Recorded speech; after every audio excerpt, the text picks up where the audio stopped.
फिर उस हरकत की मुखालफत की, उस हिमाकत की विरोधता की, सिट्टे वजों एक छोटी जी झड़प हुई है। हालांकि ये कोई मैं समझदा वड्डी हिंसा वाली गल नहीं हैगी, वड्डी कोई नुकसान वाली गल नहीं, पर झड़प जरूर हुई है। हालांकि कुछ मीडिया आउटलैट जिहड़े आ इस गल नूं तुहानूं पता ही आ थोड़ा जिहा मसाला ला के पेश करदे आ कि खदेड़ दिता गया, साडे शेरां ने कर दिता, वो तुहानूं पता ही है राष्ट्रवाद भावना दर्शाउणी हुंदी है।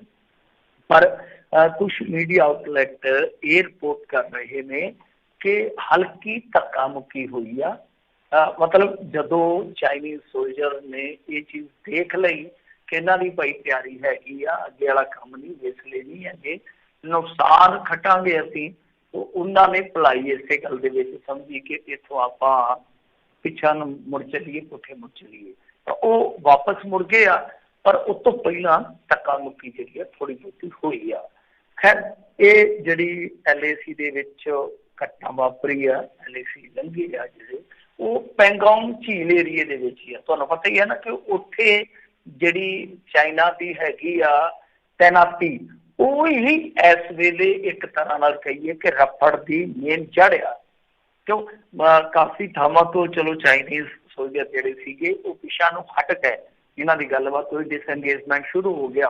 पर इस थां ते क्योंकि एक फिंगर आ ते इंडिया क्लेम करदा कि 6th फिंगर तक साडी टैरेटरी है, साडा इलाका है, ते जद कि चाइना ने ढक के इन्हां नूं कीता होया 4 तरीक ते वो कहिंदे आ कि नहीं ये तुहाडा एरिया वा जिहड़ा वो 2 तरीक आ।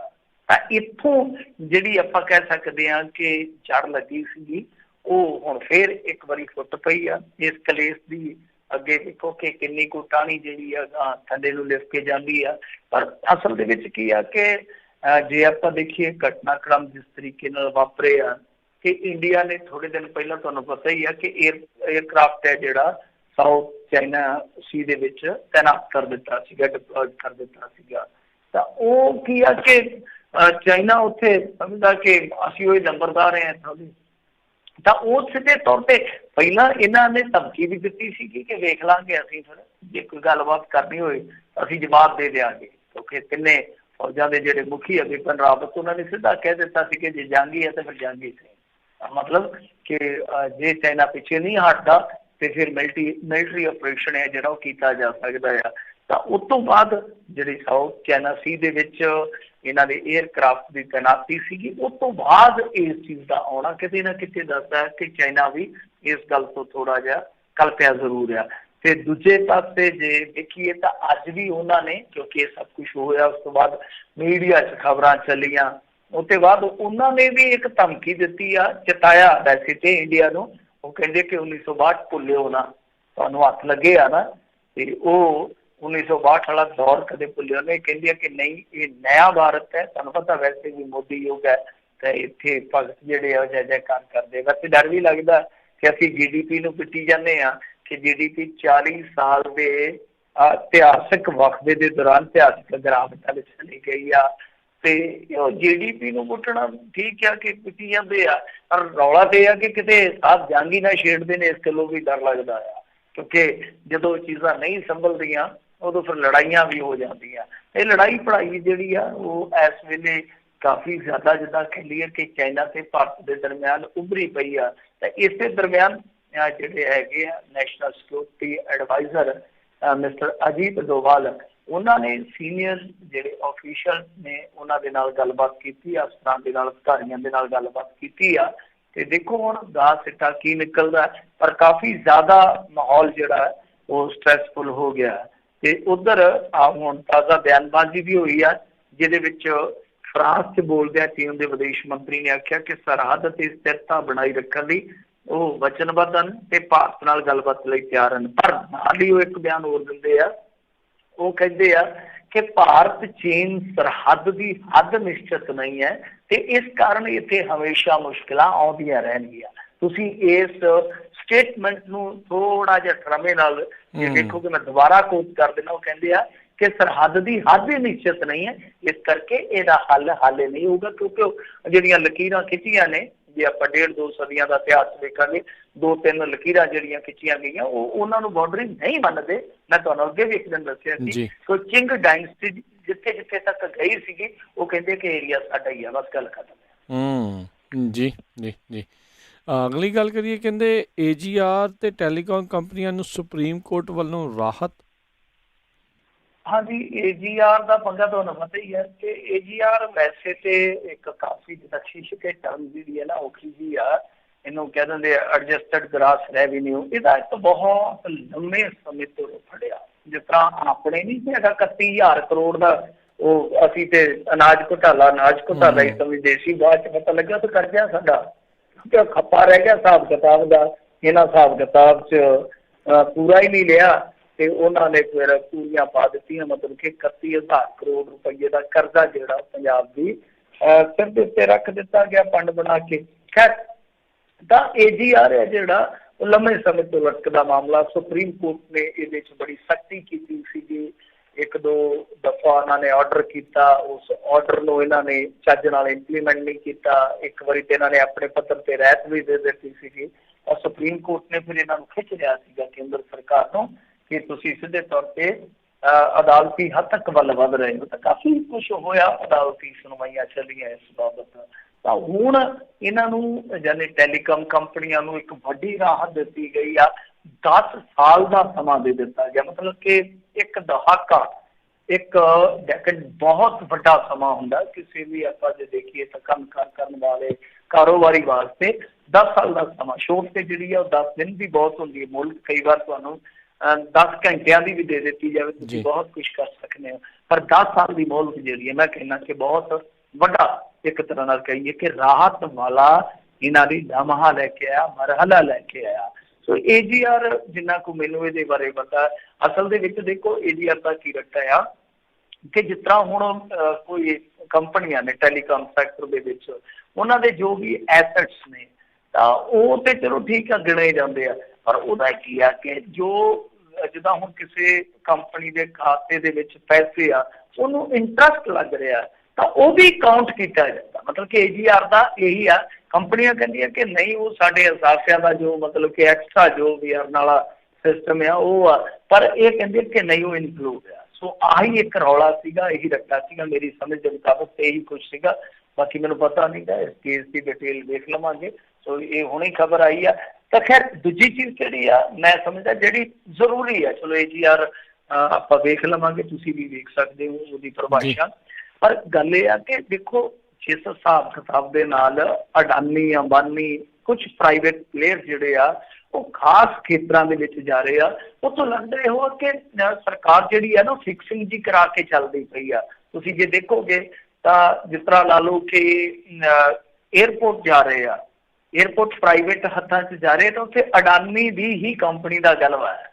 ਮਤਲਬ ਕਿ ਕੋਈ ਵੱਡਾ ਪਲੇਅਰ ਜਿਹੜਾ ਮੁਕਾਬਲੇ 'ਚ ਨਹੀਂ ਆਇਆ। ਤਾਂ ਟੈਲੀਕਾਮ ਸੈਕਟਰ ਖਾਲੀ ਛੱਡਿਆ ਹੋਇਆ ਅਡਾਨੀ ਨੇ, ਜਦ ਕਿ ਅਡਾਨੀ ਮੈਂ ਸਮਝਦਾ ਕਿ ਅੱਜ ਵੀ ਜੇ ਝੰਡੇ 'ਚ ਡੰਡਾ ਫਸਾ ਦੇ ਤੇ ਬਹੁਤ ਔਖਿਆਂ ਕਰ ਸਕਦਾ ਅੱਜ ਵੀ। ਪਰ ਇਹ ਚੀਜ਼ ਜਿਹੜੀ ਆ ਮੈਨੂੰ ਲੱਗਦੀ ਹੈ, ਪਤਾ ਨਹੀਂ ਮੈਂ ਕਹੂੰ ਰਾਈਟ ਆ, ਉਹ ਚਲੋ ਬਾਅਦ ਦੀ ਗੱਲ ਹੈ। ਤਾਂ ਇਸ ਤਰ੍ਹਾਂ ਇੱਕ ਕਾਰਪੋਰੇਟ ਘਰਾਣਿਆਂ ਦੀ ਜਿਹੜੀ ਖੇਡ ਆ, ਸਰਮਾਏਦਾਰੀ ਦੀ ਜਿਹੜੀ ਖੇਡ ਆ, ਉਹ ਹੌਲੀ ਹੌਲੀ ਛੋਟੇ ਪਲੇਅਰਾਂ ਨੂੰ ਨਿਗਲਦੀ ਜਾ ਰਹੀ ਆ। ਟੈਲੀਕਾਮ ਸੈਕਟਰ 'ਚ ਜੇ ਤੁਸੀਂ ਵੇਖੋਗੇ, ਅਸੀਂ ਮੋਬਾਈਲ ਚਲਾਉਂਦੇ ਸਾਂ, ਤੁਸੀਂ ਦੇਖਿਆ ਹੋਣਾ ਇੰਡੀਆ ਦੇ ਵਿੱਚ ਜਿਹੜੇ ਮੋਬਾਈਲ ਚਲਾਉਂਦੇ ਪਹਿਲਾਂ ਕਿੰਨੇ ਪ੍ਰਕਾਰ ਦੇ ਨੰਬਰ ਹੁੰਦੇ ਸੀਗੇ।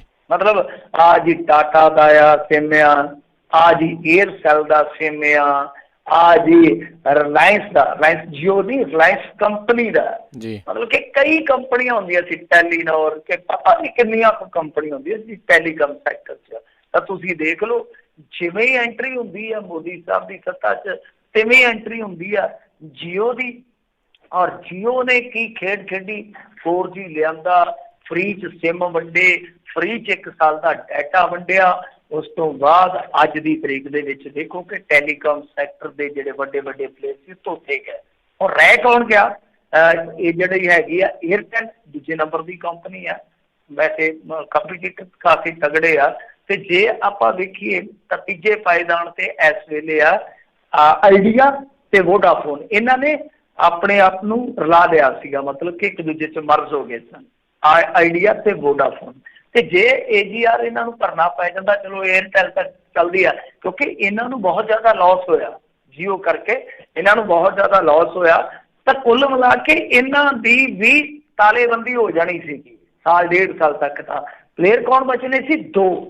ਦੋ ਪਲੇਅਰ ਬਚ ਗਏ। ਦੋਵਾਂ ਦੇ ਵਿੱਚ ਤੇ ਬੜੀ ਆਸਾਨੀ ਦੇ ਨਾਲ ਸੈਟਿੰਗ ਹੋ ਸਕਦੀ ਨਾ। ਮੈਂ ਜਿਵੇਂ ਕਿਹਾ ਕਿ ਕਾਰਪੋਰੇਟ ਸੈਟਿੰਗ ਕਰਕੇ ਚੱਲਦਾ, ਤਾਂ ਦੋ ਕੰਪਨੀਆਂ ਕਿਸੇ ਵੀ ਖੇਤਰ 'ਚ ਰਹਿ ਜਾਣ, ਮੁਕਾਬਲੇਬਾਜ਼ੀ ਸਿਰਫ ਦੋਵਾਂ ਦੇ ਦਰਮਿਆਨ ਆ। ਤੇ ਉਹ ਪਾਗਲ ਥੋੜੀ, ਉਹ ਸਿਰ ਥੋੜਾ ਉਹਨਾਂ ਦਾ ਧੋਇਆ ਕਿ ਉਹ ਆਪੋ ਵਿੱਚ ਲੜੀ ਜਾਣਗੇ। ਉਹ ਤਾਂ ਫਿਰ ਸਮਝੌਤਾ ਕਰਕੇ ਚੱਲਣਗੇ ਕਿ ਆਪਾਂ ਕਮਾਈ ਇਸ ਤਰੀਕੇ ਨਾਲ ਕਰੀਏ। ਸੋ ਇਸ ਕਰਕੇ ਪ੍ਰਾਈਵੇਟ ਪਲੇਅਰ ਜਿਹੜੇ ਆ ਉਹ ਹੋਰ ਬਣੇ ਰਹਿਣੇ ਪ੍ਰਾਈਵੇਟ ਸੈਕਟਰ ਦੇ ਵਿੱਚ ਜ਼ਰੂਰੀ ਆ। ਤਾਂ ਮੇਰੇ ਖਿਆਲ ਦੇ ਨਾਲ ਚੰਗੀ ਗੱਲ ਹੈ, ਇੱਕ ਵਾਰੀ AGR ਦੀ ਰਾਹਤ ਮਿਲੀ ਆ। ਪਰ ਇਹਦੇ ਵਿੱਚ ਮੈਂ ਜਿਵੇਂ ਕਿਹਾ ਕਿ BSNL ਨੂੰ ਬਰਬਾਦ ਕੀਤਾ ਗਿਆ, ਜੀਓ ਨੂੰ ਇੰਨਾ ਜ਼ਿਆਦਾ ਇੱਕ ਖੁੱਲਾ ਰਸਤਾ ਦਿੱਤਾ ਗਿਆ, ਉਹ ਸਾਰੀ ਖੇਡ ਸਮਝ ਪੈਂਦੀ ਆ। ਤਾਂ ਖੈਰ ਜੋ ਵੀ ਆ, ਸੁਪਰੀਮ ਕੋਰਟ ਨੇ ਚਲੋ ਕਰੋਨਾ ਦੇ ਬਹਾਨੇ ਸਹੀ ਇੱਕ ਰਾਹਤ ਜਿਹੜੀ ਆ ਕੰਪਨੀਆਂ ਨੂੰ ਦੇ ਦਿੱਤੀ ਆ। ਜੀ ਜੀ ਬਿਲਕੁਲ। ਅਗਲੀ ਮਿੰਟੂ ਜੀ ਆਪਾਂ ਜੇ ਗੱਲ ਕਰਦੇ ਜਾਈਏ, ਕਹਿੰਦੇ ਮੁਲਤਾਨੀ ਮਾਮਲੇ ਦੇ ਵਿੱਚ ਸੁਮੇਧ ਸੈਣੀ ਦੀ ਜ਼ਮਾਨਤ ਅਰਜੀ ਖਾਰਜ, ਤੇ ਕਹਿੰਦੇ ਕਿਸੇ ਵੀ ਸਮੇਂ ਹੋ ਸਕਦੀ ਹੈ ਗ੍ਰਿਫਤਾਰੀ। ਨਹੀਂ, ਗ੍ਰਿਫਤਾਰੀ ਕਰਨੀ ਹੋਵੇ ਮੈਂ ਤਾਂ ਬੜਾ ਹੈਰਾਨ ਹੁੰਦਾ ਕਈ ਵਾਰ ਕਿ ਦੇਖੋ ਇਹਨਾਂ ਦੀ ਆਪਣੀ ਤੇ ਪੁਲਿਸ ਦੇ ਮੁਲਾਜ਼ਮ ਜਿਹੜੇ ਆ ਉਹ ਨਾਲ ਹੁੰਦੇ ਆ। ਜਿਵੇਂ ਉਸੂਰੀ ਭੱਜਾ ਫਿਰਦਾ ਸੀਗਾ ਤੇ ਉਹ ਬੰਦਾ ਨਾਲ 10-15 ਗਨਮੈਨ ਵੀ ਤੇ ਰੱਖੀ ਫਿਰਦਾ ਸੀ। ਹੁਣ ਇਹ ਤੇ ਹੈ ਨਹੀਂਗਾ ਕਿ ਸੁਮੇਧ ਸੈਣੀ ਆ ਜਿਹੜਾ ਉਹ ਆਪਣੇ ਗਨਮੈਨਾਂ ਨੂੰ ਖੋ ਖੇਡਣ ਲਾ ਕੇ ਤੇ ਪਹਿਲਾਂ ਭੱਜਦਾ ਫਿਰਦਾ ਹੋਊਗਾ। ਗਨਮੈਨ ਤੇ ਹੈਗੇ ਹੀ ਆ, ਕੇਂਦਰ ਦੀ ਸਿਕਿਉਰਿਟੀ ਹੋਏਗੀ ਨਾਲ। ਔਰ ਫਿਰ ਇਹ ਆ ਕਿ ਜਿਹੜੇ ਵੀ ਹੋਣਗੇ ਸਿਕਿਉਰਿਟੀ ਗਾਰਡ, ਚਾਹੇ ਕੇਂਦਰ ਦੇ ਚਾਹੇ ਸਾਡੀ ਪੁਲਿਸ ਵਾਲੇ ਆ, ਤੇ ਉਹਨਾਂ ਦੀ ਲੋਕੇਸ਼ਨ ਟਰੇਸ ਕੀਤੀ ਜਾ ਸਕਦੀ ਆ। ਨਾ ਵੀ ਉਹ ਇਨਫੋਰਮੇਸ਼ਨ ਦੇਣ, ਕੋਈ ਇਸ ਤਰ੍ਹਾਂ ਦਾ ਹੋਵੇ ਕਾਇਦਾ ਕਾਨੂੰਨ ਕਿ ਨਹੀਂ ਉਹ ਕਰ ਸਕਦੇ ਇਸ ਤਰ੍ਹਾਂ, ਜਿਹਦੇ ਨਾਲ ਸਿਕਿਉਰਿਟੀ ਗਾਰਡ ਆ ਤਾਂ ਉਹਦੀ ਉਹ CID ਜਾਂ ਇਨਫੋਰਮੇਸ਼ਨ ਨਹੀਂ ਦੇ ਸਕਦੇ, ਤਾਂ ਘੱਟੋ ਘੱਟ ਉਹਨਾਂ ਦੀ ਲੋਕੇਸ਼ਨ ਤੇ ਟਰੇਸ ਕੀਤੀ ਜਾ ਸਕਦੀ ਆ। ਕਿਉਂਕਿ 302 ਦਾ ਹੁਣ ਮੁਲਜ਼ਮ ਹੈ ਸੁਮੇਧ ਸੈਣੀ, ਕੋਈ ਇਹ ਤੇ ਹੈ ਨਹੀਂਗਾ ਕਿ ਉਹ DGP ਆ ਪੰਜਾਬ ਦਾ ਇਸ ਵੇਲੇ। ਸੁਮੇਧ ਸੈਣੀ 302 ਦਾ ਮੁਲਜ਼ਮ ਹੈ, ਬੰਦਾ ਮਾਰਿਆ ਉਹਨਾਂ ਨੇ। ਉਹਨਾਂ ਦੇ ਨਾਮ ਇਹੀ ਲੱਗਦਾ ਕਿ ਮੁਲਤਾਨੀ ਜਿਹੜਾ ਆ ਉਹਨਾਂ ਨੇ ਕੋਹ ਕੇ ਮਾਰਿਆ, ਔਰ ਫਿਰ ਉਹਦੀ ਲਾਸ਼ ਹੀ ਜਿਹੜੀ ਆ ਖੁਰਦ-ਫੁਰਦ ਕਰ ਦਿੱਤੀ ਗਈ ਆ। ਬਹੁਤ ਸੰਗੀਨ ਦੋਸ਼ ਨੇ। ਤਾਂ ਇਹ ਹੁਣ ਆਪਣੇ ਆਪ ਦੇ ਵਿੱਚ ਹੈਰਾਨ ਕਰਦਾ ਹੈ ਮਸਲਾ ਕਿ ਸੁਮੇਧ ਸੈਣੀ ਨੂੰ ਆ ਜਿਹੜੀ ਪੁਲਿਸ ਲੱਭਦੀ ਪਈ ਆ, ਛਾਪੇਮਾਰੀ ਵੀ ਇਹਨਾਂ ਨੇ ਕੀਤੀ ਸੀ ਪਿੱਛੇ ਜੇ, ਪਰ ਉਹਦੇ ਨਾਲ ਪੁਲਿਸ ਵਾਲੇ ਆ। ਖੈਰ ਜੋ ਵੀ ਆ, ਅਦਾਲਤ ਨੇ ਰਾਹਤ ਨਹੀਂ ਦਿੱਤੀ ਇਹਨੂੰ। ਅਦਾਲਤ ਨੇ ਜਿਹੜੀ ਰਾਹਤ ਨਹੀਂ ਦਿੱਤੀ, ਇਹਦਾ ਮਤਲਬ ਇਹੋ ਆ ਕਿ ਹੁਣ ਗ੍ਰਿਫਤਾਰੀ ਵਾਸਤੇ ਜਿਹੜਾ ਉਹ ਰਾਹ ਪੱਧਰਾ ਵਾ। ਪਰ ਇਹਦੇ ਵਿੱਚ ਇਹ ਆ ਕਿ ਸਮਾਂ ਜਿਹੜਾ ਉਹ ਹੁਣ ਦੇਖਦੇ ਆ ਕਿ ਸੁਮੇਧ ਸੈਣੀ ਕੋਲ ਕਿੰਨਾ ਕੁ ਬਚਦਾ ਹੈ ਔਰ ਕਿੰਨੀ ਕੁ ਵਫਾ ਕਰਦਾ ਸਮਾਂ। ਕਿਉਂਕਿ ਜੇ ਸਮਾਂ ਇਹ ਦਿੰਦੇ ਆ, ਚਾਹੇ ਉਹ ਕਿਸੇ ਵੀ ਤਰੀਕੇ ਨਾਲ ਦਿੰਦੇ ਆ, ਤਾਂ ਉਹ ਡੈਫੀਨੇਟਲੀ ਉਤਲੀ ਅਦਾਲਤ 'ਚ ਜਾਏਗਾ। ਜੇ ਉਤਲੀ ਅਦਾਲਤ 'ਚ ਜਾਂਦਾ ਤੇ ਫਿਰ ਸਮਾਂ ਕਿੰਨਾ ਕੁ ਬਚਦਾ ਹੈ ਇਹ ਵੇਖਣਾ ਹੋਏਗਾ। ਤਾਂ ਸਮਾਂ ਵਫਾਦਾਰੀ ਕਰਦਾ, ਮਤਲਬ ਕਿ ਉਤਲੀ ਅਦਾਲਤ 'ਚ ਉਹ ਰਾਹਤ ਮਿਲਦੀ ਹੈ ਜਾਂ ਨਹੀਂ, ਇਹ ਵੇਖਣਾ ਪਏਗਾ। ਪਰ ਮੇਰੇ ਖਿਆਲ ਦੇ ਨਾਲ ਜਿਵੇਂ ਹੁਣ ਉਹ ਅੱਪਰ ਕੋਰਟ ਨੂੰ ਜਾਏਗਾ, ਜੇ ਉਹਦੀ ਗ੍ਰਿਫਤਾਰੀ ਨਹੀਂ ਹੁੰਦੀ, ਹਾਈ ਕੋਰਟ ਜਾਂ ਸੁਪਰੀਮ ਕੋਰਟ ਕਿਤੇ ਨਾ ਕਿਤੇ ਜਾ ਕੇ ਉਹਨੇ, ਜਿਵੇਂ ਉਹ ਡੁੱਬਦਾ ਬੰਦਾ ਹੁੰਦਾ ਨਾ ਕਈ ਵਾਰ ਘਾਹ ਦੀ ਤਿੜ ਨੂੰ ਮੱਥ ਪਾ ਲੈਂਦਾ, ਤਾਂ ਇਸ ਤਰ੍ਹਾਂ ਕਿਤੇ ਨਾ ਕਿਤੇ ਮੈਨੂੰ ਲੱਗਦਾ ਆ, ਹਾਲਾਂਕਿ ਹੇਠਲੀ ਅਦਾਲਤ ਦਾ ਮੈਂ ਕਿਹਾ ਸੀ ਤੁਹਾਨੂੰ ਕਿ ਬਹੁਤ ਮੁਸ਼ਕਲ ਹੈ ਸੁਮੇਧ ਸੈਣੀ ਵਾਸਤੇ, ਪਰ ਉਤਲੀਆਂ ਅਦਾਲਤਾਂ 'ਚ ਲੱਗਦਾ ਇਹ ਆ ਕਿ ਰਾਹਤ ਲੈ ਜਾਣੀ ਆ ਸੁਮੇਧ ਸੈਣੀ ਨੇ। ਤੇ ਜੇ ਉਸ ਤੋਂ ਪਹਿਲਾਂ ਗ੍ਰਿਫਤਾਰੀ ਪੰਜਾਬ ਸਰਕਾਰ ਨਹੀਂ ਕਰ ਪਾਉਂਦੀ, ਪੰਜਾਬ ਪੁਲਿਸ ਨਹੀਂ ਕਰ ਪਾਉਂਦੀ, ਤਾਂ ਫਿਰ ਤੁਸੀਂ ਆਪ ਹੀ ਸਮਝ ਸਕਦੇ ਹੋ ਕਿ ਕੈਸੀ ਖੇਡ ਹੈ ਕਿ ਆਪ ਹੀ ਮਾਮਲਾ ਦਰਜ ਕੀਤਾ ਜਾਂਦਾ ਹੈ, ਆਪ ਹੀ ਫਿਰ ਕੋਈ ਐਸੀ ਵਿਉਂਤਬੰਦੀ ਨਹੀਂ ਕੀਤੀ ਜਾਂਦੀ ਜਿਹਦੇ ਕਰਕੇ ਇਹਨੂੰ ਫੜਿਆ ਜਾਵੇ। ਕਿਉਂਕਿ ਇਸ ਵੇਲੇ ਇੱਕ ਮੁਲਜ਼ਮ ਹੀ ਨਹੀਂ, ਇਹ ਤੇ ਮੈਂ ਸਮਝਦਾ ਕਿ ਪੰਜਾਬ ਪੁਲਿਸ ਦਾ ਸ਼ਰੀਕ ਆ ਜਿਹੜਾ ਸਾਰੀ ਉਮਰ ਪੰਜਾਬ ਪੁਲਿਸ ਦੇ ਮਹਿਕਮੇ ਦਾ ਖਾ ਕੇ ਹੁਣ ਕਹਿੰਦਾ ਕਿ CBI ਦੀ ਜਾਂਚ ਪੜਤਾਲ ਦੇ ਦਿਓ, ਮੈਨੂੰ ਪੰਜਾਬ ਪੁਲਿਸ ਤੇ ਯਕੀਨ ਹੀ ਕੋਈ ਨਹੀਂ ਹੈ। ਦੇਖ ਲਓ ਇੱਦਾਂ ਬਦਲਿਆ ਜਾਂਦਾ ਹੈ। ਅਗਲੀ ਜਿਹੜੀ ਮਿੰਟੂ ਜੀ ਗੱਲ ਕਰੀਏ, ਕਹਿੰਦੇ ਬਲਬੀਰ ਸਿੱਧੂ ਨੇ ਕਰੋਨਾ ਬਾਰੇ ਝੂਠੇ ਤੇ ਗੁੰਮਰਾਹਕੁਨ ਅਫਵਾਹਾਂ ਫੈਲਾਉਣ ਵਾਲੇ ਦੋਸ਼ੀਆਂ ਦੇ ਖਿਲਾਫ ਸਖਤ ਕਾਰਵਾਈ ਦੇ ਦਿੱਤੇ ਨੇ ਨਿਰਦੇਸ਼। ਦੇਖੋ ਸਿਹਤ ਮੰਤਰੀ ਬਲਬੀਰ ਸਿੰਘ ਸਿੱਧੂ ਜੋ ਕਹਿ ਰਹੇ ਆ ਉਹ ਠੀਕ ਆ, ਚਲੋ ਮੈਂ ਉਸ ਚੀਜ਼ ਦੇ ਨਾਲ ਮੁਤਫਿਕ ਆ, ਕਿਉਂਕਿ ਦੇਖੋ ਛੋਟੇ ਕਰਮਚਾਰੀ ਉਹ ਜਿਸ ਤਰ੍ਹਾਂ ਹੁਣ ਅੱਗੇ ਪਿੱਛੇ ਜੇ ਆਪਾਂ ਵੇਖਿਆ ਸੀ ਇੱਕ ਡੇਰੇ ਦੇ ਵਿੱਚ ਉਹ ਗੰਦਾ ਸਾਧ ਕਿਸ ਤਰ੍ਹਾਂ ਸਿਹਤ ਕਰਮੀ ਨੂੰ ਦਾੜਿਓਂ ਫੜ ਕੇ ਕੁੱਟ ਰਿਹਾ ਸੀਗਾ, ਗੰਦੀਆਂ ਗਾਲਾਂ ਕੱਢ ਰਿਹਾ ਸੀਗਾ, ਹਾਲਾਂਕਿ ਚਲੋ ਉਹਨਾਂ ਦਾ ਬਾਅਦ ਦੇ ਵਿੱਚ ਮੋੜ ਚੰਗਾ ਬਣਿਆ। ਪਰ ਉਹ ਚੀਜ਼ ਜਿਹੜੀ ਆ ਕਿੰਨੀ ਭਿਆਨਕ ਲੱਗੀ ਆ ਨਾ ਕਿ ਕੋਈ ਵੀ ਸਿਹਤ ਕਰਮੀ ਹੈ ਜਿਹੜਾ ਉਹ ਜਾਂਦਾ ਹੈ ਆਪਣੀ ਜਾਨ ਤੇ ਹਲੂਮ ਦਾ ਹੀ ਆ, ਆਪਣੇ ਪੇਟ ਪਿੱਛੇ ਤੁਰਿਆ ਫਿਰਦਾ ਹੈ, ਸਾਡੇ ਵਾਸਤੇ, ਆਪਣੇ ਫਰਜ਼ਾਂ ਵਾਸਤੇ, ਆਪਣੇ ਬੱਚਿਆਂ ਵਾਸਤੇ ਤੁਰਿਆ ਫਿਰਦਾ, ਤੇ ਅਸੀਂ ਉਹਦੇ ਨਾਲ ਵਤੀਰਾ ਇਸ ਤਰ੍ਹਾਂ ਦਾ ਕਰੀਏ ਉਹ ਠੀਕ ਨਹੀਂ ਹੈ। ਪਰ ਇੱਥੇ ਹੁਣ ਇਹ ਆ ਕਿ ਲੋਕ ਜਿਹੜੇ ਆ ਪੈਰੇ ਅੱਗੋਂ ਸਿਹਤ ਕਰਮੀਆਂ ਨੂੰ ਥਾਂ ਥਾਂ ਤੇ ਉਹ ਚੀਜ਼ ਤੇ ਇਸ ਚੀਜ਼ ਨੂੰ ਲਾ ਕੇ ਵੇਖੋ ਨਾ, ਕਿ ਉਸ ਚੀਜ਼ ਨੂੰ ਤੇ ਅਸੀਂ ਬਹੁਤ ਨਿੰਦਿਆ, ਕ੍ਰਿਟੀਸਾਈਜ਼ ਕੀਤਾ, ਤੇ ਇੱਥੇ ਵੀ ਤੇ ਹੁਣ ਲੋਕੀ ਗੱਲ ਪੈਣ ਤੱਕ ਜਾ ਰਹੇ ਆ ਨਾ, ਉਹਨਾਂ ਦੇ ਵਿੱਚ ਬੀਬੀਆਂ ਵੀ ਆ, ਸਿਹਤ ਵਰਕਰਾਂ, ਤਾਂ ਉਹ ਚੀਜ਼ ਵੀ ਠੀਕ ਨਹੀਂ ਕਹੀ ਜਾ ਸਕਦੀ, ਜਸਟੀਫਾਈ ਨਹੀਂ ਕੀਤਾ ਜਾ ਸਕਦਾ। ਉਹਦਾ ਕਾਰਨ ਇਹ ਆ ਕਿ ਅਫਵਾਹਾਂ ਫੈਲਾਈ ਜਾਂਦੇ ਆ ਲੋਕ, ਕਿ ਅੱਗ ਕੱਢ ਲੈਂਦੇ, ਅੱਗ ਕੱਢ ਲੈਂਦੇ। ਸਾਡੇ ਲੋਕ ਮੂਰਖਤਾ ਕਰਦੇ ਆ ਕਈ ਵਾਰ, ਇਹਨਾਂ ਨੂੰ ਇਹ ਨਹੀਂ ਪਤਾ ਕਿ ਜਿਹਨੂੰ ਕਰੋਨਾ ਹੋ ਜਾਂਦਾ ਉਹਦੇ ਔਰਗਨ, ਉਹਦੇ ਤਾਂ ਡਾਕਟਰ ਵੀ ਛੇਤੀ ਨਹੀਂ ਨੇੜੇ ਜਾਂਦੇ, ਉਹਦੇ ਔਰਗਨ ਕੌਣ ਲਾਊਗਾ ਤੇ ਕਿਹਦੇ ਲੱਗਣਗੇ, ਮੈਨੂੰ ਦੱਸੋ। ਉਹਦੇ ਔਰਗਨ ਕੱਢ ਕੇ ਕਰਨਾ ਕੀ ਨੇ? ਔਰ ਜਿਹੜੀ ਦੇਹ ਹੁੰਦੀ ਆ ਉਹ ਦਾਨ ਕੀਤੀ ਜਾਂਦੀ ਆ, ਤਾਂ ਹੀ ਅੰਗ ਕੱਢੇ ਜਾਂਦੇ ਆ। ਸੋ ਪਤਾ ਨਹੀਂ ਹੁਣ ਕਿੱਥੋਂ ਇਹ ਅਫਵਾਹਾਂ ਦਾ ਸਾਰਾ ਬੁੱਢ ਵੱਜਾ, ਪੜੋਲ ਵੱਜਾ, ਕੁਛ ਵੀਡੀਓ ਵਗੈਰਾ ਆਉਂਦੀਆਂ ਨੇ, ਉਹ ਸਰਕਾਰ ਜਾਂ ਤੇ ਉਹਨਾਂ ਨੂੰ ਕਾਊਂਟਰ ਕਰੇ, ਨਾਲ ਦੀ ਨਾਲ ਦੱਸੇ ਕਿ ਵੀਡੀਓ ਕਿੱਥੇ ਆ, ਇਹਦੇ ਪਿਛਲੇ ਪਾਸੇ ਦੀ ਸੱਚਾਈ ਕੀ ਆ। ਲੋਕ ਫਿਰ ਗਾਹ ਬਣਾ ਲੈਂਦੇ ਆ, ਪਰਸੈਪਸ਼ਨ ਬਣ ਜਾਂਦੀ ਆ। ਇਹਨਾਂ ਨੇ ਹੁਣ ਕਿਹਾ ਕਿ ਗੁੰਮਰਾਹਕੁਨ ਅਫਵਾਹਾਂ ਫੈਲਾਉਣ ਵਾਲੇ ਦੋਸ਼ੀਆਂ ਦੇ ਵਿਰੁੱਧ ਅਸੀਂ ਕਾਰਵਾਈ ਕਰਵਾਵਾਂਗੇ, ਤੇ ਇਹਦੇ ਵਿੱਚ ਇਹਨਾਂ ਨੇ ਮੇਰੇ ਖਿਆਲ ਦੇ ਨਾਲ ਇੱਕ ਬੰਦੇ ਤੇ, ਜਿਹਦਾ ਨਾਮ ਗਰੀਸ਼ ਭੱਟ ਆ, ਇਹਦੇ ਤੇ ਮਾਮਲਾ ਦਰਜ ਕਰਵਾ ਦਿੱਤਾ, ਕਿਉਂਕਿ ਇਹਨੇ ਇੰਸਟਾ ਤੇ ਕੋਈ ਕਰੋਨਾ ਮਹਾਮਾਰੀ ਬਾਰੇ ਇੱਕ ਝੂਠੀ ਵੀਡੀਓ ਅਪਲੋਡ ਕੀਤੀ ਸੀਗੀ। ਤਾਂ ਬੇਨਤੀ ਆ ਕਿ ਇਹੋ ਜਿਹਾ ਪੰਗਾ ਨਾ ਹੀ ਲਿਓ, ਤੇ ਮੈਂ ਤੇ ਸਮਝਦਾ ਕਿ ਸ਼ੇਅਰ ਵੀ ਨਾ ਕਰਿਓਗਾ। ਇਹ ਕਈ ਵਾਰ ਖਰਬੂਜਾ ਵਾਲੇ ਨਿਕਲ ਜਾਂਦੇ ਜੇ, ਤੇ ਛਿਲੜਾਂ ਵਾਲੇ ਜਿਹੜੇ ਆ ਉਹ ਛਿੱਲੇ ਜਾਂਦੇ ਆ, ਫਸਦੇ ਨਹੀਂ, ਛਿੱਲੇ ਵੀ ਜਾਂਦੇ ਆ ਕਈ ਵਾਰ। ਸੋ ਇਸ ਮਾਮਲੇ 'ਚ ਇhtiyat ਰੱਖਿਓ। ਔਰ ਦੂਜੀ ਗੱਲ ਇਹ ਆ ਕਿ ਦੇਖੋ, ਸਰਕਾਰ ਨੂੰ ਪ੍ਰਚਾਰ ਕਰਨਾ ਚਾਹੀਦਾ, ਪਰ ਸਭ ਤੋਂ ਵੱਡੀ ਗੱਲ ਹੈ ਕਿ ਲੋਕ ਅਫਵਾਹਾਂ ਤੇ ਵੀ ਇੰਨਾ ਯਕੀਨ ਨਹੀਂ ਕਰਦੇ ਜਿੰਨਾ ਤੁਹਾਡੇ ਸਿਸਟਮ ਤੋਂ ਡਰ ਚੁੱਕੇ ਆ। ਕਿਉਂਕਿ ਹਸਪਤਾਲਾਂ ਦੇ ਵਿੱਚੋਂ ਲੋਕ ਜਿਸ ਤਰ੍ਹਾਂ ਕੁਰਲਾ ਕੇ ਵੀਡੀਓ ਪਾਉਂਦੇ ਆ, ਜਿਸ ਤਰੀਕੇ ਨਾਲ ਮੌਤਾਂ ਹੋ ਜਾਂਦੀਆਂ, ਜਿਸ ਤਰੀਕੇ ਨਾਲ ਅਖਬਾਰਾਂ 'ਚ ਰਿਪੋਰਟਾਂ ਲੱਗਦੀਆਂ, ਤਾਂ ਉਹ ਚੀਜ਼ ਜਿਹੜੀ ਮਤਲਬ ਕਿ ਰਿਊਮਰ ਆ, ਕਿੱਥੇ ਤੇ ਇੱਥੇ ਅਗਲਾ ਕ੍ਰਾਸ ਚੈਕਿੰਗ ਕਰਕੇ ਪਾਉਂਦਾ ਕਿ ਨਹੀਂ ਯਾਰ ਸਾਡਾ ਤਾਂ ਇੱਥੇ ਬਹੁਤ ਸਿਸਟਮ ਵਧੀਆ, ਤੇ ਜਦ ਤੁਸੀਂ ਉਹ ਤੋਂ ਠੀਕ ਹੀ ਨਹੀਂ ਕਰ ਪਾਉਂਦੇ, ਜਦੋਂ ਇਸ ਤਰ੍ਹਾਂ ਦੇ ਰਿਊਮਰ ਫੈਲਦੇ ਆ, ਤਾਂ ਫਿਰ ਪਰਸੈਪਸ਼ਨ ਤੇ ਲੋਕਾਂ ਦੇ ਮਨ ਦੇ ਵਿੱਚ ਘੜੀ ਜਾਣੀ ਆ ਨਾ। ਤਾਂ ਜ਼ਰੂਰਤ ਇਸ ਗੱਲ ਦੀ ਹੈ ਕਿ ਤੁਸੀਂ ਆਪਣਾ ਪ੍ਰਬੰਧ ਵੀ ਇਹੋ ਜਿਹਾ ਬਣਾਓ ਕਿ ਲੋਕ ਸ਼ਾਦੀ ਭਰਨ ਇਸ ਗੱਲ ਦੀ ਕਿ ਨਹੀਂ ਯਾਰ ਇਹਨਾਂ ਦਾ ਪ੍ਰਬੰਧ ਠੀਕ ਆ। ਖੈਰ ਚਲੋ ਦੇਖਦੇ ਹਾਂ ਅੱਗੇ ਕੀ ਬਣਦਾ, ਪਰ ਕਰੋਨਾ ਜਿਹੜਾ ਵੱਟ ਕੱਢੀ ਜਾਂਦਾ, ਇਸ ਕਰੋਨਾ ਨੇ ਕੈਪਟਨ ਅਮਰਿੰਦਰ ਸਿੰਘ ਨੂੰ ਅੱਛਾ ਖਾਸਾ ਬਚਾ ਰੱਖਿਆ। ਮੈਂ ਸਮਝਦਾ ਕਿ ਹੁਣ ਕੋਈ ਸਿਆਸੀ ਬੰਦਾ ਪ੍ਰੈਸ ਕਾਨਫਰੰਸ ਵੀ ਨਹੀਂ ਕਰ ਸਕਦਾ, ਆਪ ਸਭ ਕੁਛ ਕਰੀ ਜਾਂਦੇ ਆ। ਕੁਛ ਖਬਰਾਂ ਜਿਹੜੀਆਂ ਆਪਾਂ ਕਰੋਨਾ ਜਗਤ ਹੀ ਕਹਿ ਸਕਦੇ, ਹੁਣ ਤੇ ਕਰੋਨਾ ਜਗਤ ਦੀਆਂ ਹੀ ਖਬਰਾਂ ਆਈ ਜਾਂਦੀਆਂ।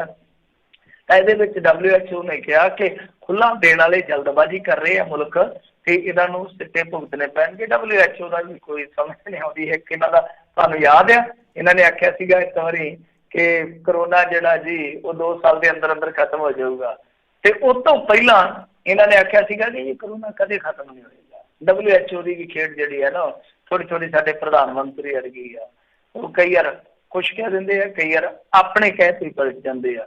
ਤੇ ਇੱਧਰ ਕਰੋਨਾ ਸੰਕਟ ਦੇ ਦੌਰਾਨ ਮਰਨ ਵਾਲੇ ਡਾਕਟਰਾਂ ਨੂੰ ਸਰਕਾਰ ਸ਼ਹੀਦ ਦਾ ਦਰਜਾ ਦੇਵੇ, ਇਹ ਕਹਿ ਰਹੀ ਆ IMA, ਮੰਗ ਕਰ ਰਹੀ ਆ।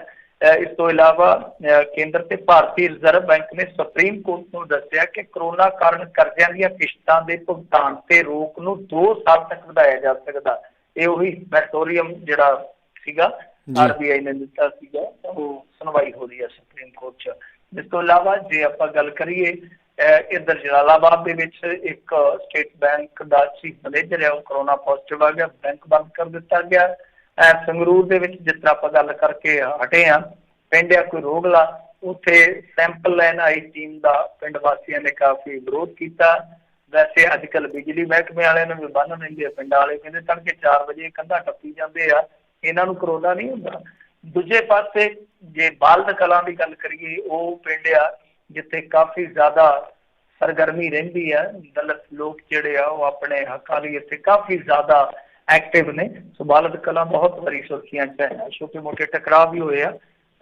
ਇੱਥੇ ਇਹਨਾਂ ਨੇ ਆਪਣੇ ਪਿੰਡ ਦੇ ਵਿੱਚ ਹੀ ਕਰੋਨਾ ਮਰੀਜ਼ ਨੂੰ ਆਈਸੋਲੇਟ ਕੀਤਾ, ਔਰ ਸਿਹਤ ਮਹਿਕਮੇ ਦੇ ਵੀ ਜਿਹੜੇ ਵਰਕਰ ਹੈ ਉਹ ਕਹਿੰਦੇ ਕਿ ਠੀਕ ਹੈ, ਅੱਛੀ ਗੱਲ ਆ, ਪਰ ਇਹਦੇ ਵਾਸਤੇ ਕੀ ਆ ਕਿ ਪਿੰਡ ਸਾਨੂੰ ਜ਼ਿੰਮੇਵਾਰੀ ਦੇ ਦੇਵੇ, सरपंच जिम्मेवारी दे देवे कि ठीक है कि हाँ जी ਅਸੀਂ ਆਪੋ ਆਪਣੇ ਪੱਧਰ ਤੇ ਕਰ ਲਾਂਗੇ, ਸਾਨੂੰ ਕੋਈ ਇਤਰਾਜ਼ ਵੀ ਨਹੀਂ। ਤੇ ਚਲੋ ਇਹ ਵੀ ਠੀਕ ਹੈ, ਪਰ ਦੂਜੇ ਪਾਸੇ ਕੰਮ ਉਲਟਾ ਵੀ ਹੋ ਰਿਹਾ। ਪਿੰਡ ਆ ਕੋਈ ਗੋਂਦਪੁਰ ਮਾਹਲਪੁਰ ਦੇ ਨਜ਼ਦੀਕ, ਉੱਥੇ ਇਸੇ ਤਰ੍ਹਾਂ ਦਾ ਇੱਕ ਮਤਾ ਪਾਇਆ ਗਿਆ ਸੀਗਾ ਕਿ ਸਰਪੰਚ ਦੀ ਆਗਿਆ ਤੋਂ ਬਿਨਾਂ ਪਿੰਡ 'ਚ ਦਾਖਲ ਨਹੀਂ ਹੋ ਸਕਦੀ ਸਿਹਤ ਟੀਮ, ਤਾਂ ਉੱਥੇ SDM ਨੇ ਇਹਨਾਂ ਤੇ ਐਕਸ਼ਨ ਲੈ ਲਿਆ। ਸੋ ਇਹ ਵੀ ਚੀਜ਼ ਜਿਹੜੀ ਹੈ ਨਾਲੋਂ ਨਾਲ ਵੇਖਣੀ ਪਵੇਗੀ ਕਿ ਤੁਸੀਂ ਇਸ ਤਰ੍ਹਾਂ ਦਾ ਮਤਾ ਪਾ ਸਕਦੇ ਹੋ ਜਾਂ ਨਹੀਂ। ਜੀ ਜੀ। ਅਗਲੀ ਮਿੰਟੂ ਜੀ ਗੱਲ ਕਰੀਏ, ਕਹਿੰਦੇ ਗਾਇਬ ਹੋਏ ਪਾਵਨ ਸਰੂਪਾਂ ਦੇ ਮਾਮਲੇ ਵਿੱਚ SGPC ਅਗਲੀ ਕਾਰਵਾਈ ਦੇ ਲਈ ਕਹਿੰਦੇ ਤਿਆਰੀ ਦੇ ਵਿੱਚ ਆ। ਹਾਂਜੀ, ਅਗਲੀ ਕਾਰਵਾਈ ਵਾਸਤੇ ਤਿਆਰ ਨੇ। ਉਹਦੇ ਲਈ ਇਹਨਾਂ ਨੇ ਇੱਕ ਸਬ ਕਮੇਟੀ ਅਲੱਗ ਤੋਂ ਬਣਾਈ ਆ, ਮਤਲਬ ਕਿ ਵਕੀਲ ਵਿੱਚ ਰੱਖੇ ਹੋਏ ਆ, ਵਕੀਲਾਂ ਦਾ ਇੱਕ ਪੈਨਲ ਹੈ ਜਿਹੜਾ ਉਹਦਾ ਸਾਰਾ ਸੈਟਅਪ ਇਹਨਾਂ ਨੇ ਕਰ ਦਿੱਤਾ ਹੈ।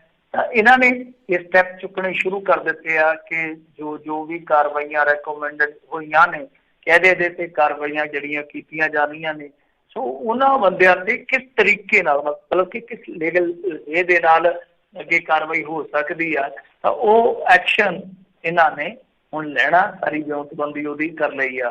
ਪਰ ਮਸਲਾ ਇਹ ਹੈ ਕਿ ਚਲੋ ਠੀਕ ਹੈ ਕਿ ਤੁਸੀਂ ਆਪਣੇ ਜਨਰਲ ਸਕੱਤਰ ਐਡਵੋਕੇਟ ਹਰਜਿੰਦਰ ਸਿੰਘ ਧਾਮੀ ਦੀ ਅਗਵਾਈ ਸਬ ਕਮੇਟੀ ਜਿਹੜੀ ਗਠਿਤ ਕਰ ਦਿੱਤੀ ਹੈ, ਸਭ ਕੁਛ ਠੀਕ ਹੈ, ਖੈਰ ਹੁੰਦਾ ਹੈ। ਪਰ ਗੱਲ ਇਹ ਆ ਕਿ ਮੂੰਹ ਲੋਕ ਜਿਹੜੇ ਆ ਉਹ ਸਵਾਲ ਕਰਦੇ ਪਏ ਆ। ਸਵਾਲ ਇਹੋ ਕਰਦੇ ਪਏ ਆ ਕਿ ਇੱਕ ਤੇ ਸਾਨੂੰ ਇਹ ਨਹੀਂ ਦੱਸਿਆ ਜਾ ਰਿਹਾ ਕਿ ਪਾਵਨ ਸਰੂਪ ਗਏ ਕਿੱਥੇ ਨੇ, ਤੇ ਦੂਜੀ ਚੀਜ਼ ਇਹ ਆ ਕਿ ਸਜ਼ਾ ਜਿਹੜੀ ਆ ਉਹ ਤੁਸੀਂ ਠੀਕ ਆ ਚਲੋ ਦੇ ਰਹੇ ਹੋ, ਪਰ ਸਭ ਤੋਂ ਵੱਡੀ ਗੱਲ ਤੇ ਇਹ ਆ ਕਿ ਜਿੱਦਾਂ ਹੁਣ ਰੂਪ ਸਿੰਘ ਦਾ ਮਸਲਾ ਸੀਗਾ, ਡਾਕਟਰ ਰੂਪ ਸਿੰਘ ਦਾ ਮਸਲਾ, ਉਹਨਾਂ ਦਾ ਮਾਮਲਾ ਕਿਸ ਤਰ੍ਹਾਂ ਉਲਝਿਆ ਕਿ ਜਦ ਗੋਬਿੰਦ ਸਿੰਘ ਲੰਗੋਵਾਲ ਉਸੇ ਦਿਨ ਜਿੱਦਣ ਇਹਨਾਂ ਨੇ ਫੈਸਲਾ ਲੈਣਾ ਸੀਗਾ, ਜਦ TV ਜਾਂ ਦੂਸਰੇ ਜਿਹੜੇ ਚੈਨਲ ਜਾਂ ਹੋਰ ਪੱਤਰਕਾਰ ਉਹਨਾਂ ਦੇ ਮੁਖਾਤਬ ਹੁੰਦੇ ਆ, ਤਾਂ ਉਹ ਕਹਿੰਦੇ ਆ ਕਿ ਦੇਖੋ ਜੀ ਡਾਕਟਰ ਰੂਪ ਸਿੰਘ ਤੇ ਕਾਰਵਾਈ ਵੀ ਹੋਊਗੀ ਤੇ ਪਲੱਸ ਉਹਨਾਂ ਦਾ ਅਸਤੀਫਾ ਪ੍ਰਵਾਨ ਕਰ ਲਿਆ ਗਿਆ।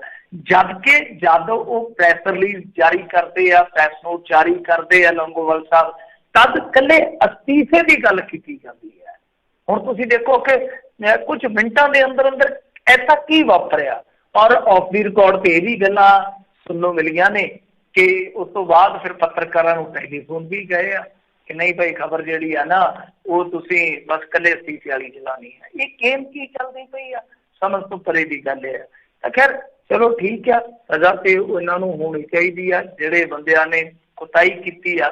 ਪਰ ਮਸਲਾ ਇਹ ਹੈ ਕਿ ਚਲੋ ਜੇ ਅਸਤੀਫੇ ਤੱਕ ਵੀ ਤੁਸੀਂ ਸੀਮਤ ਰਹਿੰਦੇ ਹੋ ਕਿ ਡਾਕਟਰ ਰੂਪ ਸਿੰਘ ਦਾ ਅਸਤੀਫਾ ਜਿਹੜਾ ਕਿ ਇਖਲਾਕੀ ਆਧਾਰ ਤੇ ਆਇਆ, ਤੇ ਜੇ ਉਹਨੂੰ ਵੀ ਤੁਸੀਂ ਮੰਨ ਲਓ ਕਿ ਠੀਕ ਆ ਇਖਲਾਕੀ ਆਧਾਰ ਤੇ ਤੁਸੀਂ ਉਹ ਅਸਤੀਫਾ ਪ੍ਰਵਾਨ ਕੀਤਾ, ਤੇ ਇਖਲਾਕ ਤੇ ਫਿਰ ਇਹਨਾਂ ਦਾ ਵੀ ਬਣਦਾ ਹੈ ਨਾ, ਉਸ ਟਾਈਮ ਦੀ ਅੰਤਰਿੰਗ ਕਮੇਟੀ ਦਾ ਵੀ ਬਣਦਾ ਹੈ, ਉਸ ਟਾਈਮ ਦੇ ਜਿਹੜੇ ਵਾਈਸ ਪ੍ਰੈਜ਼ੀਡੈਂਟ, ਚਲੋ ਪ੍ਰਧਾਨ ਤੇ ਨਹੀਂ ਰਹੇ ਸੰਸਾਰ ਦੇ ਵਿੱਚ, ਜਿਹੜੇ ਵਾਈਸ ਪ੍ਰੈਜ਼ੀਡੈਂਟ ਆ ਉਹ ਗੋਬਿੰਦ ਸਿੰਘ ਲੰਗੋਵਾਲ ਨੇ ਵੀ ਤੇ ਹੁਣ ਕਿੰਨਾ ਸਮਾਂ ਬਤਾ ਲਿਆ ਮੇਰੇ ਖਿਆਲ ਦੇ ਨਾਲ, ਜੇ ਮੈਂ ਗਲਤ ਨਹੀਂ ਤੇ 2 ਸਾਲ ਦੇ ਕਰੀਬ ਹੋ ਗਿਆ ਹੋਊਗਾ। ਤੇ ਕੀ ਗੋਬਿੰਦ ਸਿੰਘ ਲੰਗੋਵਾਲ ਨਹੀਂ ਆਡਿਟ ਚੈੱਕ ਕਰ ਸਕਦੇ ਕਿ ਕੀ ਸਾਡੀ SGPC ਦਾ ਆਡਿਟ ਹੋਇਆ ਜਾਂ ਨਹੀਂ ਹੋਇਆ? ਸਮਝਦੇ ਹੋ ਨਾ ਤੁਸੀਂ? ਇਹ ਕਹਿੰਦੇ ਆ ਜਥੇਦਾਰ ਸਾਹਿਬ ਦੀ ਆਪਣੀ ਸਟੇਟਮੈਂਟ ਆ ਕਿ 2016 ਤੋਂ ਲੈ ਕੇ ਹੁਣ ਤੱਕ ਆਡਿਟ ਹੀ ਨਹੀਂ ਹੋਇਆ, ਤੇ ਕੀ ਉਹਦੇ ਚ ਗੋਬਿੰਦ ਸਿੰਘ ਲੰਗੋਵਾਲ ਦਾ ਕੋਈ ਇਖਲਾਕ ਨਹੀਂ ਬਣਦਾ? ਜੀ ਜੀ ਬਿਲਕੁਲ। ਤੇ ਅਗਲੀ ਆਪਾਂ ਮਿੰਟੂ ਜੀ ਗੱਲ ਕਰਦੇ ਜਾਈਏ ਤਾਂ ਕਹਿੰਦੇ ਪੰਜਾਬ ਨੇ ਕੇਂਦਰ ਵੱਲੋਂ ਦਿੱਤੇ ਜਿਹੜੇ ਆ ਬਦਲ ਠੁਕਰਾਏ ਆਪਸ਼ਨ ਜਿਹੜੇ ਦਿੱਤੇ ਆ। ਦੇਖੋ ਕੇਂਦਰ ਸਰਕਾਰ ਨੇ ਆਪਸ਼ਨ ਦਿੱਤੇ ਸੀਗੇ। ਅਸਲ ਚ ਕਹਾਣੀ ਕੀ ਹੈ, ਮੈਂ ਤੁਹਾਨੂੰ ਥੋੜਾ ਜਿਹਾ ਪਿਛੋਕੜ ਸਮਝਾ ਦੇਵਾਂ, ਇਹ ਬੜਾ ਮਹੱਤਵਪੂਰਨ ਮੁੱਦਾ ਹੈ। ਅਸਲ ਚ ਕਹਾਣੀ ਕੀ ਆ ਕਿ ਤੁਹਾਨੂੰ ਪਤਾ ਹੀ ਆ ਇੰਡੀਆ ਦੇ ਵਿੱਚ GST ਲਾਈ ਗਈ ਸੀ ਸ਼ਾਇਦ 2017 ਦੇ ਵਿੱਚ, ਬੜਾ ਤਾਮਝਾਮ ਸੀਗਾ। ਰਾਤ ਨੂੰ ਸੰਸਦ ਖੁੱਲੀ ਗਈ, ਉੱਥੇ ਐਲਾਨ ਕੀਤਾ ਗਿਆ, ਪਰ ਇਹ ਉਹੀ ਮੋਦੀ ਸਾਹਿਬ ਆ ਜਿਹੜੇ ਇੱਕ ਵੇਲੇ GST ਦੀ ਮੁਖਾਲਫਤ ਕਰਿਆ ਕਰਦੇ ਸੀਗੇ ਕਿ GST ਜਿਹੜੀ ਹੈ ਜੀ ਉਹ ਨਹੀਂ ਲੱਗਣੀ ਚਾਹੀਦੀ। ਤਾਂ ਖੈਰ ਜਦੋਂ ਇਹਨਾਂ ਨੇ ਆਪਣੇ ਸਮੇਂ ਦੇ ਵਿੱਚ GST ਲਾਗੂ ਕੀਤੀ ਤੇ ਫਿਰ ਬਹੁਤ ਵੱਡਾ ਇੱਕ ਇਵੈਂਟ ਆਰਗੇਨਾਈਜ਼ ਕੀਤਾ। ਖੈਰ ਜਿੱਦਾਂ ਵੀ ਆ ਚਲੋ GST ਲਾਗੂ ਹੋ ਗਈ, ਉਹਦੇ ਹੁਣ ਤੁਹਾਨੂੰ ਪਤਾ ਹੀ ਆ ਫਰਕ ਪੈਣੇ ਸੁਭਾਵਿਕ ਸੀ। ਅਸਲ 'ਚ ਜਿਸ ਸਿਧਾਂਤ ਨੂੰ ਲੈ ਕੇ ਚੱਲੇ ਸੀ, ਜਿਸ ਸਾਥ ਨੂੰ ਲੈ ਕੇ ਚੱਲੇ ਸੀ, ਸਾਰੇ ਟੁੱਟ ਗਏ। ਸਿਧਾਂਤ ਵੀ ਟੁੱਟ ਗਏ ਤੇ ਜੋ ਸੰਭਾਵਨਾ ਸੀ ਉਹ ਵੀ ਟੁੱਟ ਗਈ। ਹੋਇਆ ਕਿ ਕਲੈਕਸ਼ਨ ਪਹਿਲਾਂ ਹੀ ਇਹਨਾਂ ਦੀ ਪਿੱਛੇ ਤੋਂ ਘਟ ਰਹੀ, ਉਸ ਤੋਂ ਬਾਅਦ ਕਰੋਨਾ ਆ ਗਿਆ। ਹੁਣ ਇਹਨਾਂ ਨੇ ਸ਼ਰਤਾਂ ਰੱਖੀਆਂ ਸੀਗੀਆਂ ਸਟੇਟਾਂ ਦੇ ਨਾਲ ਕਿ ਭਾਈ ਤੁਸੀਂ GST ਨੂੰ ਪ੍ਰਵਾਨ ਕਰੋ, ਸਾਰੇ ਹੀ ਪ੍ਰਵਾਨ ਕਰੋ, ਤੇ ਉਹਦੇ ਵਿੱਚ ਕੀ ਆ ਕਿ ਜੋ ਤੁਹਾਡਾ GSTP ਦਾ ਮਤਲਬ ਕਿ ਨੁਕਸਾਨ ਹੋਏਗਾ ਉਹਦੀ ਅਸੀਂ 14% ਦੇ ਨਾਲ ਭਰਪਾਈ ਕਰਾਂਗੇ। ਸਮਝ ਕੇ ਨਾ, ਕਿ ਜਿੰਨਾ ਵੀ ਤੁਹਾਡਾ ਲਾਸ ਹੋਏਗਾ, ਕਿਉਂਕਿ ਸਾਰੇ ਟੈਕਸ ਹੁਣ ਜਿਹੜੇ ਲਾਉਣੇ ਸੀਗੇ ਸਰਕਾਰ ਨੇ ਲਾਉਣੇ ਸੀ। ਆਪਣੀ ਸਰਕਾਰ ਜਿਹੜੀ ਇੱਥੋਂ ਦੀ ਆ ਉਹ ਤੇ ਸਿਰਫ 2-3 ਹੀ ਟੈਕਸ ਲਾਉਣ ਜੋਗੀ ਰਹਿ ਗਈ ਨਾ।